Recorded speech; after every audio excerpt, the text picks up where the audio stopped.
Welcome to Bluebird Home and DIY. I'm Marie. I am so glad that you're here today. Today we're going to take this Dollar Tree blank, this round one that I found, and I thought that it might be the perfect canvas to make an Iron Orchid Design air dry clay pumpkin. I have this template that I found on the internet. I will have it linked below for you. And I wanted this style of pumpkin, a little squatty, that I could use as a guide to put my rosettes on this blank. So this is the IOD Rosette mold. I love this mold. I also have these little stems here. I wanted to make sure I used the stems. So we're going to take off the hanging piece. I'm not going to fill up the holes because I do like the option of being able to hang it if I want to be able to hang it. I'm using khaki from Apple Barrel and I'm painting that on the base because I want to give it a little bit of a darker color.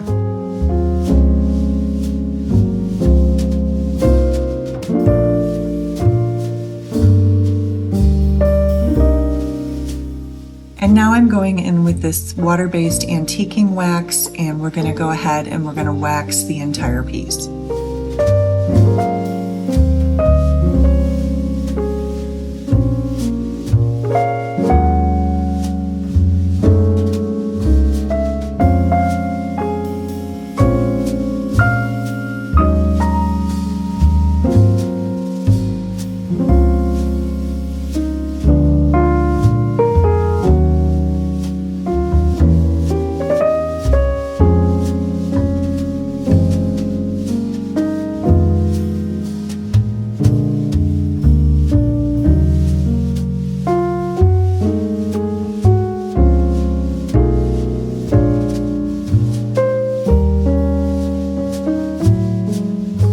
Okay, I'm using my Rosettes mold and my Iron Orchid Design air dry clay. We're going to go ahead and add some cornstarch in because that helps the clay come out a lot easier. So when I first start doing this, I'm just trying to eyeball it, but I get frustrated very easily because I have to end up adding in more clay. I get out my scale, which I love to use. There are, on the side of the little rosettes, there's the grams listed. And so you can actually measure out exactly the amount of clay that you need. And I really like that. It just helps me not to waste clay that way. So we're gonna go ahead and we're gonna make a bunch of these. And I am listening to Anna Karenina and I am almost done with it. It has taken me 10 years. I had to switch to audio, but I'm going to finish that book. I'm determined to do it. So here are all of my rosettes, and with the air dry clay, you do want to let them dry for like 24 hours before you do anything else with them. So now I'm just kind of putting them here on my pumpkin. I'm trying to see how I want to lay them out and how many I need. And obviously I needed a lot more of the smaller ones. Part of the reason I picked this template is because I really wanted to use these stems and that little curly Q piece there. So I'm taking a Sharpie and I'm marking them out on the top of the canvas.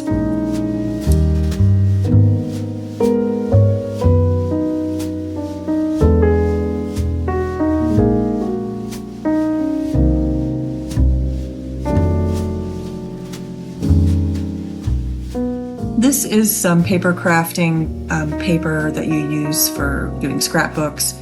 I have a lot of this left. I haven't done scrapbooking in a while. I'd like to get back into that too. But anyways, I took this piece and I thought it would be nice with what I want to do here. So we're just going to take some Mod Podge and we're going to kind of just cover the bottom half of this circle with it.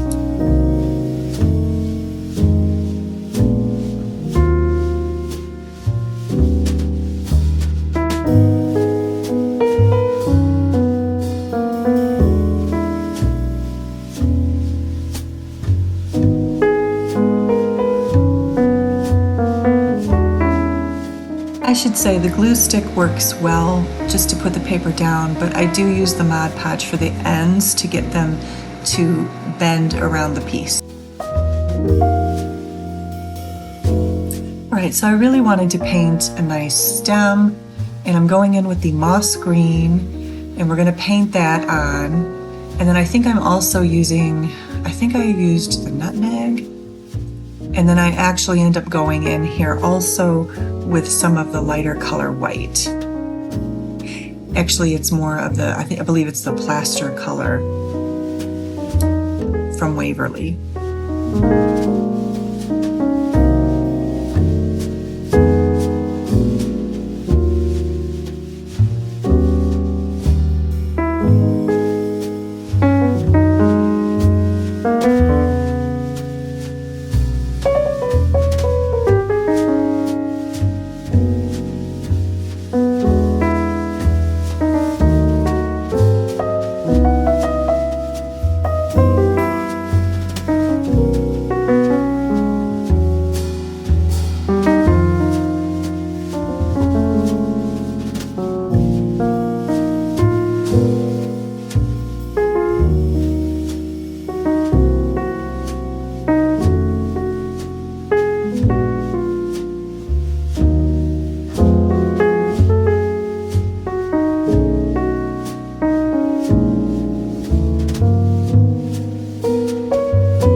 Okay, so I took a picture of the rosettes on the template and I arranged it how I liked it. And so now I'm going to go ahead and recreate that arrangement on the actual piece here.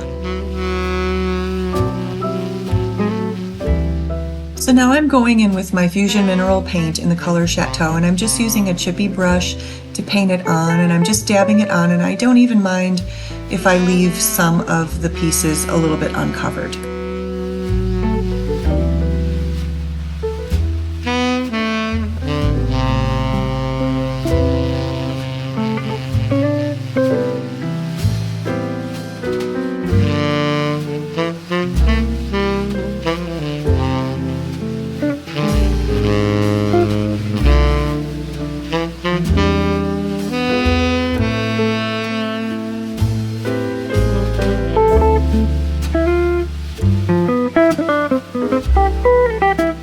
I'm still not happy with this stem.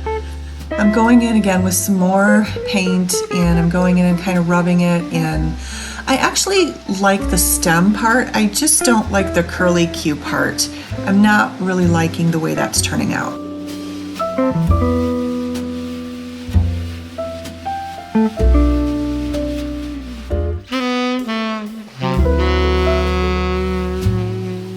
Okay, now the fun part, we're going to take all the rosettes and arrange them on the pumpkin here. I have my picture as my guide on the side.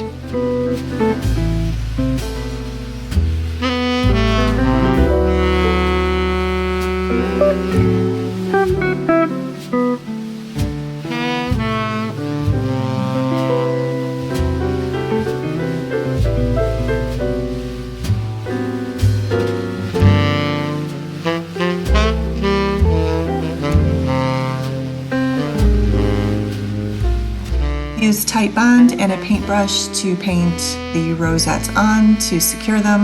I find that the Titebond works the best with the air dry clay.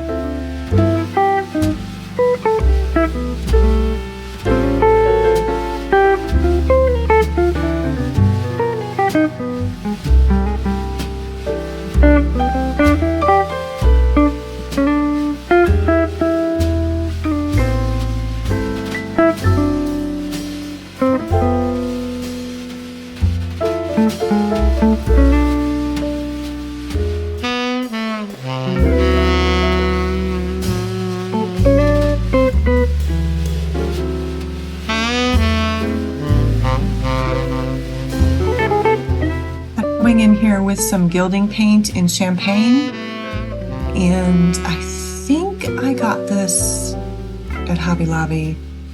I'm not quite sure. Michael's or Hobby Lobby? I'm thinking Hobby Lobby, but this is in the champagne color. I actually had this a really long time, and it had actually dried out some, and I found if you just put a little bit of water in it and kind of move it around, it will get it going again for you.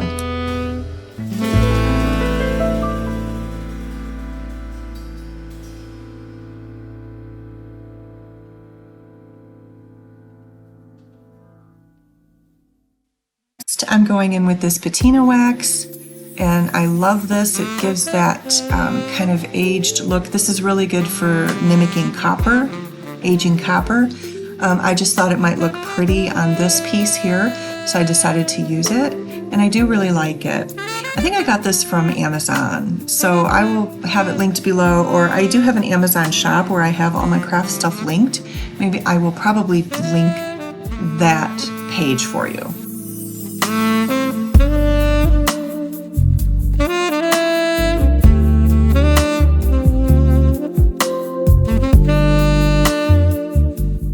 Very unhappy with the curly Q stem. I do not like the way it turned out. I am not the greatest painter, so I tackled this because I had this idea, and you know, you think you can do something and it just wasn't working out. So, you know, the great thing is when you're painting something, you can always just change it. So now I'm making a leaf, and I'm not even sure if there's a leaf. Are there actually leaves on pumpkins when they become a pumpkin? I don't even know. So I'm trying my hand at this to see if this works any better.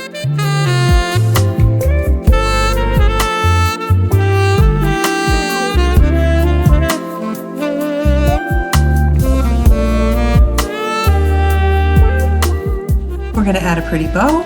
Just glue it on there.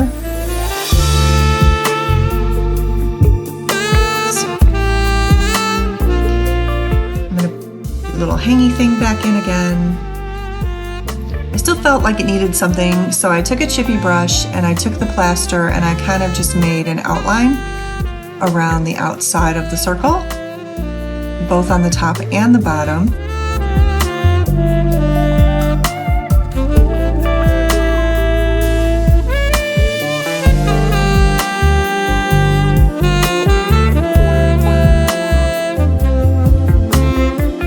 I am still fighting with this leaf.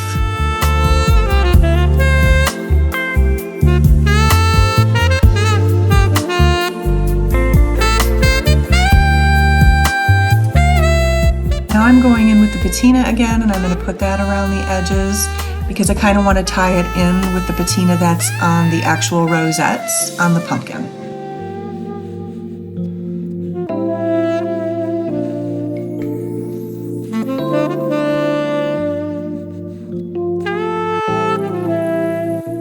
Okay, after sleeping on it, I went back to the drawing board and I just painted plaster all over the top here, and I'm just gonna start over from scratch.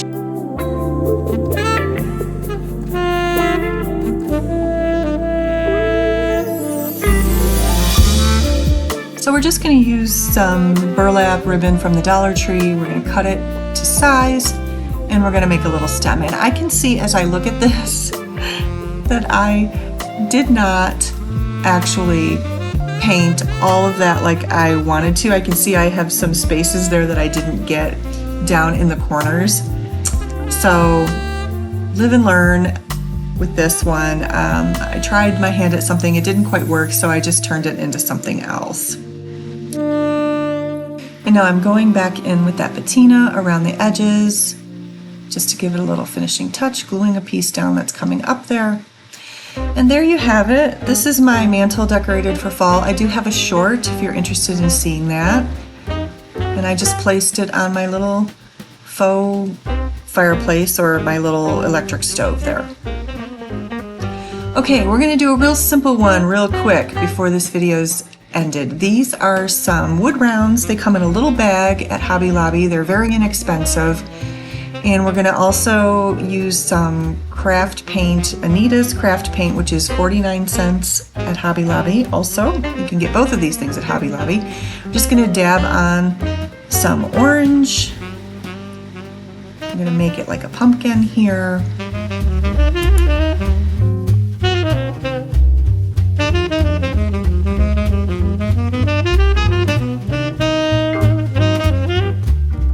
I don't even know where I got this. I think it's a little wax applicator. We're just gonna cut it in half or snap it in half, and we're gonna paint it nutmeg. And we're just gonna use that as a stem and glue it on after we dry it with my little dryer there. Put it together and voila! We have a cute, really simple, it took me like 5 minutes to do this pumpkin. I've put this on my tiered tray that I have in my kitchen. I have a fall tiered tray video where I decorated 7 tiered trays. I can link that below for you if you are interested in seeing that. If you've enjoyed this video, please consider liking or sharing it with someone who you think would also like it. I want to thank you so much for watching today. And here's a couple more videos for you in case you're interested, and I will see you in the next video.